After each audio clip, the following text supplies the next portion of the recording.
Okay, so when you do derivation of pressure of a gas, in NCERT, you would see the word isotropic mentioned, which I'm highlighting now. This is a word called as isotropic. Now, isotropy in physics means something which has uniformity in all the directions. Now, if you see the derivation of pressure of the gas, you would find that the pressure in one direction is calculated to be nmvx square. But remember, a gas has x direction, y direction, and z direction.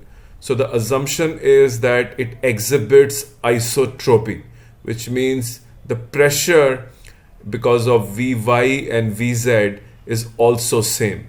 And therefore you get this expression that Vx square is equal to Vy square is equal to Vz square. This is because of isotropic nature of movement of molecules that have no preferred direction, but they exhibit uniformity in 3 dimensions.